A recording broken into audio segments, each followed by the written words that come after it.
Hello students, welcome to the class. और आज की क्लास में हम पढ़ेंगे क्रॉप इम्प्रूवमेंट मेथड्स के बारे में। जेनेटिक्स और प्लांट ब्रीडिंग हमारी यूनिट चल रही थी, जिसमें कि आज का थर्ड क्लास है ये हमारी, जिसमें हम क्रॉप इम्प्रूवमेंट मेथड के बारे में पढ़ेंगे। इससे पहले हम AIIMS and objectives of plant breeding already first lecture में देख चुके हैं, और सेकेंड लेक्चर में हमने पढ़ा था कि क्या बेसिक टेक्निक्स कौन सी यूज होती हैं प्लांट ब्रीडिंग में। तो वो लेक्चर्स अगर आपने अभी नहीं देखे हैं तो आप देख सकते हैं। और थर्ड ये क्रॉप इम्प्रूवमेंट मेथड्स हम आज पढ़ेंगे। So let's see. वैसे तो बहुत सारे मेथड्स होते हैं और हम एक एक मेथड को डिटेल में पढ़ेंगे। आज जो हम मेथड पढ़ने वाले हैं that is selection. Selection is one of the method of crop improvement programs. तो इसमें सिलेक्शन होता क्या है, देखिए।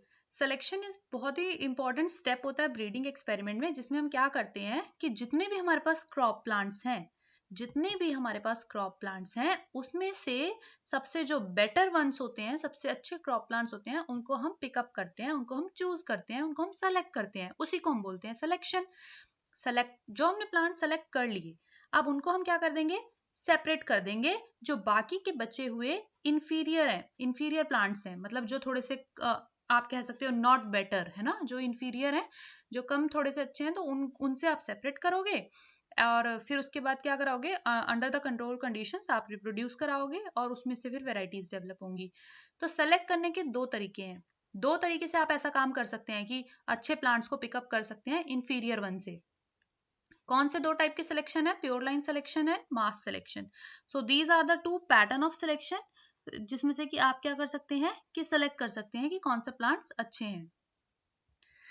प्योर लाइन सिलेक्शन के बारे में पढ़ते हैं। प्योर लाइन सिलेक्शन में क्या होता है, देखिए। इसमें क्या करते हैं कि जो self pollinated homozygous self pollinated plant की एक प्रोजेनी, उसको बोलते हैं प्योर लाइन। प्योर लाइन मतलब है कि वो होमोजाइगस प्लांट की प्रोजेनी है। जो सेल्फ पॉलिनेटेड होमोजाइगस प्लांट है उसकी प्रोजेनी है, उसको बोलते हैं प्योर लाइन। तो प्योर लाइन सिलेक्शन में क्या होता है, देखिए। जितने भी प्लांट्स होते हैं प्योर लाइन के, ठीक है, एक तो उन प्योर लाइन का कैरेक्टर्स पढ़ लीजिए। प्योर लाइन प्लांट है, इसका मतलब ये है कि उसका जीनोटाइप जो होगा वो उसके प्लांट के जीनोटाइप के जैसा ही होगा। किस प्लांट के जीनोटाइप जैसा होगा, जिस प्लांट से उसको डिराइव किया गया है। तो प्योर लाइन के फर्स्ट कैरेक्टर हो गया ये कि उसका जीनोटाइप उसके प्लांट के जीनोटाइप के जैसा ही होगा जिस प्लांट से उसको डिराइव किया है। सेकेंड थिंग, अगर प्योर लाइन में कोई वेरिएशंस हैं तो वो वेरिएशंस खुद से नहीं आएंगे, वो वेरिएशंस एनवायरनमेंट के थ्रू इन्फ्लुएंस होते हैं, एनवायरनमेंट के थ्रू क्रिएट होंगे। और ना ही वो वेरिएशंस आगे वाली जनरेशन में इनहेरिट होंगे, दे आर नॉन हेरिटेबल। ठीक है, इसीलिए कहते हैं कि सिलेक्शन अगर प्योर लाइन का with in the pure line population, अगर आप किसी वेराइटी से को सेलेक्ट कर रहे हो प्योर लाइन पॉपुलेशन से, तो वो उतनी ज्यादा इफेक्टिव नहीं होती, क्योंकि आप देखिए कि उसका जीनोटाइप भी पेरेंट के जैसा सेम ही होगा।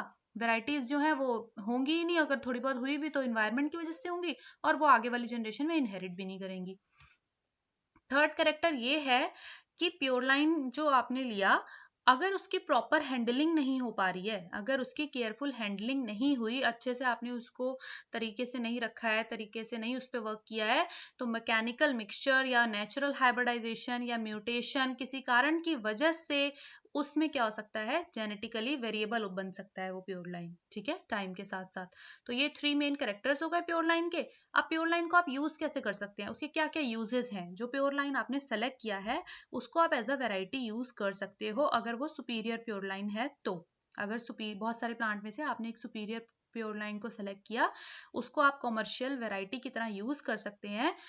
और आजकल तो ऐसा है कि जितनी भी वेराइटीज हैं सेल्फ पॉलिनेटेड क्रॉप्स की, वो प्योर लाइन है। ठीक है, सेकेंड थिंग ये, अगर आप उसको वैरायटी की तरह यूज नहीं कर सकते हैं, वो प्योर लाइन सूटेबल नहीं है, तो आप उस प्योर लाइन को एक पेरेंट की तरह ले लीजिए। एक पेरेंट की तरह ले लीजिए और उसको किसी दूसरे प्लांट के साथ हाइब्रिडाइजेशन करा दीजिए, ताकि एक न्यू वैरायटी डेवलप हो जाए, है ना। अगर आपने एक प्योर लाइन सेलेक्ट किया, आप उसको एज अ वैरायटी डिक्लेयर नहीं कर सकते कि भाई ये एक क्रॉप प्लांट की न्यू वैरायटी है। तो आप उसको एक दूसरे पेरेंट के साथ जो है, आप उसको पेरेंट का कंसीडर करिए, दूसरे प्लांट के साथ उसको हाइब्रिडाइज कराइए और एक नई वैरायटी डेवलप कर लीजिए। सेकेंड थिंग क्या है, in the studies on mutation, जैसे कि कोई प्योर लाइन है आपके पास, प्योर लाइन है तो उसको आप यूज कर सकते हो ताकि आप उसमें स्टडी कर पाओ म्यूटेशंस का क्या इफेक्ट हो रहा है। जैसे कोई भी एक प्योर लाइन प्लांट है, उसमें कोई स्पॉन्टेनियस म्यूटेशन हुआ या कोई इंड्यूस्ड म्यूटेशन हुआ, तो वो म्यूटेशन किस तरीके से उसके कैरेक्टर्स को अफेक्ट कर रहा है, ये चीज आप देख सकते हैं प्योर लाइन में स्टडी करके। तो म्यूटेशन की स्टडी के लिए आप प्योर लाइन प्लांट को यूज कर सकते हैं। अदर थिंग्स, बहुत सारी बायोलॉजिकल इन्वेस्टिगेशंस में भी यूज किया जाता है प्योर लाइन्स को। प्रोसीजर क्या है, कैसे आप एक प्योर लाइन प्लांट को सेलेक्ट करेंगे, उसका प्रोसीजर ये है कि जो फर्स्ट ईयर होता है उसमें आप एक इंडिविजुअल प्लांट को सेलेक्ट करते हैं। इंडिविजुअल प्लांट, देखिए आपने क्या किया, लार्ज नंबर में पहले प्लांट सेलेक्ट करे, 200 से लेके 3000 तक प्लांट्स आपने सेलेक्ट किए, सपोज करिए इन नंबर, ठीक है। कहाँ से सेलेक्ट किए, या तो कोई लोकल वेराइटी थी वहां पे उसमें से सेलेक्ट किए, या फिर कोई होमोजाइगस पॉपुलेशन से आपने सेलेक्ट किए। अब क्या किया, उसमें से आपने सीड्स को हार्वेस्ट कर लिया, उस वेराइटीज में से आपने सीड्स को निकाला। उसके बाद ऐसा कहते हैं कि जो सीड्स को आप ग्रो कराओगे ना, ये वैरायटीज को जो आप ग्रो कराओगे, सीड को ग्रो कराओगे, तो उसके लिए आपको प्रॉपर स्पेसिंग देनी चाहिए। क्यों, ताकि जो आपको सिलेक्शन करना है उस सारी वैरायटीज में से, उस सारी क्रॉप में से, उसमें आप करेक्टर्स को इजीली ऑब्जर्व कर पाओ, देख पाओ और इवेल्युएट कर पाओ। अगर पास पास सारे प्लांट्स होंगे तो आप इतना ज्यादा ऑब्जर्व नहीं कर पाएंगे, थोड़ी थोड़ी स्पेसिंग पे आपको वो प्लांट्स लगाने हैं, ताकि वो वैरायटीज लगानी है ताकि आप उसको इजीली ऑब्जर्व कर पाओ। अब उसमें से आपको सेलेक्ट करना है, बहुत सारे प्लांट हो गए ना, 200 to 300 प्लांट डेवलप होंगे, उसमें से आपको प्योर लाइन को सेलेक्ट करना है। अब आप किस बेसिस पे सेलेक्ट करेंगे, आपको कुछ करेक्टर्स को एज अ बेसिस लेना है उसमें। इनिशियल सिलेक्शन में, जब स्टार्टिंग में आप सिलेक्शन को स्टार्ट कर रहे हैं, तो कुछ करेक्टर्स को आप लेंगे। वो करेक्टर्स कौन से होंगे, जैसे कि फ्लावरिंग होता है, डिजीज रेसिस्टेंस होता है, प्लांट हाइट होता है, ऐसे बहुत सारे करेक्टर्स को आप ले सकते हैं जो कि इजीली ऑब्जर्वेबल है और जिसमें से आप प्योर लाइन को सेलेक्ट करेंगे। सेकेंड थिंग ये होता है, जो ये काम तो फर्स्ट ईयर का था, जिसमें आपने क्या किया था कि 200-3000 प्लांट सेलेक्ट किए थे, उसमें से सीड्स को हार्वेस्ट किया, सीड्स को सो कर आया ताकि प्रॉपर स्पेसिंग देके, ताकि आप उसमें से फिर जो प्रोजेनी आए तो उसमें से आप इजीली कैरेक्टर्स को ऑब्जर्व कर पाए। सेकेंड थिंग है विजुअल इवेल्युएशन ऑफ प्रोजेनी, ये सेकेंड ईयर में होता है। जो प्लांट्स आपने पहले सेलेक्ट किए थे, उनको ग्रो कराया था प्रॉपर स्पेसिंग के साथ, तो उन प्लांट्स में से अब जो प्रोजेनी है दे आर ग्रोन, ठीक है, उसको प्रॉपर स्पेसिंग से ग्रो कराते हो और फिर जो है उस प्रोजेनी को इवेल्युएट करते हो कि जो वीक प्रोजेनी है, जो थोड़ी सी पुअर है, जिसमें कि कोई डिफेक्ट है, तो उन प्रोजेनीज को आप रिजेक्ट कर देते हो। तो यहाँ पे नंबर ऑफ प्लांट्स कम हो गए ना, पहले बहुत ज्यादा थे, अब यहाँ पे आपने आधी से ज्यादा प्रोजेनी रिजेक्ट कर दी क्योंकि वो पुअर थी या वीक थी या उसमें कोई डिफेक्ट था। अब आप क्या करोगे, प्लांट्स को जो सुपीरियर है थोड़े से, उनको सेलेक्ट करोगे। किस बेसिस पे सेलेक्ट करोगे, प्लांट की हाइट कैसी है, ग्रेन टाइप कैसा है ना, फ्लावरिंग कैसी है, मेच्योरिटी टाइम कैसा है, इन सब कैरेक्टर्स और बेसिस को लेके आप जो है सेलेक्ट करोगे प्रोजेनी को। और because these characters have high heritability, है ना, ये इनहेरिट होते हैं ये कैरेक्टर्स, तो कि उसकी ग्रेन कैसी है पेरेंट की, तो प्रोजेनी में भी वैसी ग्रेन आएगी, है ना।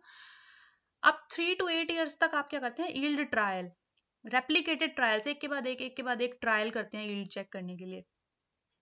पर्टिकुलर ईयर के हिसाब से मैंने यहाँ मेंशन किया है। थर्ड ईयर में क्या करा जाता है, थर्ड ईयर में अगर आपके पास इनफ सीड अवेलेबल है तो एक ईल्ड ट्रायल कंडक्ट किया जाता है और फिर सिलेक्शन किया जाता है, ताकि उसमें से फिर से वही काम होता है कि पुअर वेराइटीज को हटा दिया जाए, जैसे कि कोई डिजीज रेसिस्टेंस पावर किसी में नहीं है, तो इन सब बेसिस के ऊपर जो है जो पुअर वेराइटीज होती हैं उनको रिमूव किया जाता है। और मेन ऑब्जेक्टिव यही होता है कि नंबर ऑफ प्रोजेनिस को आप रिड्यूस करो, बहुत ज्यादा जो प्लांट्स थे उनको अब आप कम करें और आपके पास सिर्फ अच्छे प्लांट्स रह जाएं। फोर्थ ईयर में क्या होता है, फिर से रेप्लिकेटेड ईल्ड ट्रायल्स चलते हैं ताकि अवेलेबल जो हमारे पास बेस्ट वैरायटी है वो आ सके। एक के बाद एक ईल्ड ट्रायल्स लगते हैं और बेस्ट वैरायटीज देखी जाती हैं। उसके बाद क्या होता है, ऑब्जर्वेशंस को रिकॉर्ड किया जाता है कि फ्लावरिंग कैसा था, मैच्योरिटी टाइम कैसा है, डिजीज रेजिस्टेंस कैसा है, और इस बेसिस पे फिर सुपीरियर प्रोजेनिस को आइडेंटिफाई कर लिया जाता है। फिफ्थ से लेके 7th ईयर तक क्या चलता है काम, 5th to 7th ईयर में ऐसा होता है कि जो प्रॉमिसिंग लाइंस हैं, अब आपको लगता है कि हमारे पास बेस्ट प्रोजेनीज आ गई, बेस्ट हमारे पास लाइंस हैं इस टाइम, तो उस लाइंस को फिर आप चेक करते हो, इवेल्युएट करते हो, कैसे, बाकी लाइंस के साथ कंपेयर करते हो जो दूसरे ब्रीडर्स की लाइंस हैं, ठीक है। उसके बाद जो आपको सबसे बेस्ट वैरायटी लगती है अपने में, तो उसको आप रिलीज करते हैं। और 8th ईयर यही ईयर होता है जिसमें कि अगर आपके पास कोई लाइन सुपीरियर है तो उसको रिलीज कर दिया जाता है एक वैरायटी के फॉर्म में कि भैया ये न्यू वैरायटी डेवलप की गई है।